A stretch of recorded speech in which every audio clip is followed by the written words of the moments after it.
আজকে আমি আপনাকে দেখাবো যে কিভাবে আপনি আপনার ভিডিওর ব্যাকগ্রাউন্ড ডিএসএলআর এর মতো ব্লার করে নিতে পারবেন। ভিডিওর ব্যাকগ্রাউন্ড ব্লার করার জন্য আমার ফোন থেকে ক্যাপকাট অ্যাপটি ওপেন করে নিচ্ছি। আপনার ফোনে যদি ক্যাপকাট অ্যাপটি না থাকে তবে আপনি প্লে স্টোর থেকে সেটি ডাউনলোড করে নিতে পারেন। এখান থেকে নিউ প্রজেক্টে ক্লিক করে আপনি যে ভিডিওটির ব্যাকগ্রাউন্ড ব্লার করে নিতে চাচ্ছেন সেটি এখানে অ্যাড করে নিন। আমি এখান থেকে একটি ভিডিও অ্যাড করে নিচ্ছি। দেখুন এখানে কিন্তু ভিডিওটি ইম্পোর্ট হয়েছে।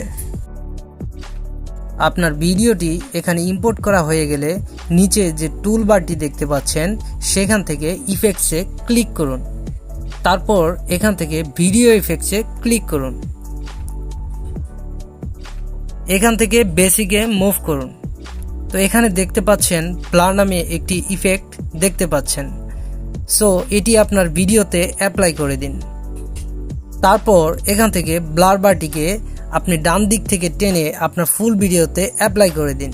তারপর এখান থেকে এখানে ওভারলেতে ক্লিক করে আপনি যে ভিডিওটি এর আগে ইম্পোর্ট করে নিয়েছেন সেই একই ভিডিওটি আবার এখানে ইম্পোর্ট করে নিন।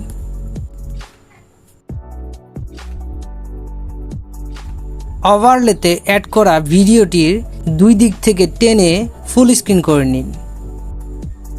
নিচ থেকে কাট আউটে ক্লিক করুন। এখান থেকে রিমুভ ব্যাকগ্রাউন্ডে ক্লিক করে ভিডিওটির ব্যাকগ্রাউন্ড রিমুভ করে দিন। এখানে দেখতে পাচ্ছেন ভিডিওটির ব্যাকগ্রাউন্ড রিমুভ হয়ে গিয়েছে এবং ভিডিওর ব্যাকগ্রাউন্ডটি কিন্তু ব্লার হয়ে গিয়েছে। আপনি চাইলে খুব সহজেই এখান থেকে ব্যাকগ্রাউন্ডের ব্লারটি খুব সহজেই আপনার ভিডিওর সাথে অ্যাডজাস্ট করে নিতে পারবেন। সো সেজন্য এখান থেকে ব্যাগে চলে আসুন। এবার নিচ থেকে ইফেক্টে ক্লিক করুন।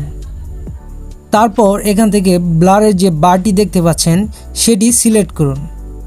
তারপর এখান থেকে অ্যাডজাস্টে ক্লিক করুন। এখানে দেখতে পাচ্ছেন আপনি চাইলে আপনার ভিডিওর সাথে খুব সহজেই পিছনের ব্যাকগ্রাউন্ডটি ম্যাচ করে নিতে পারবেন।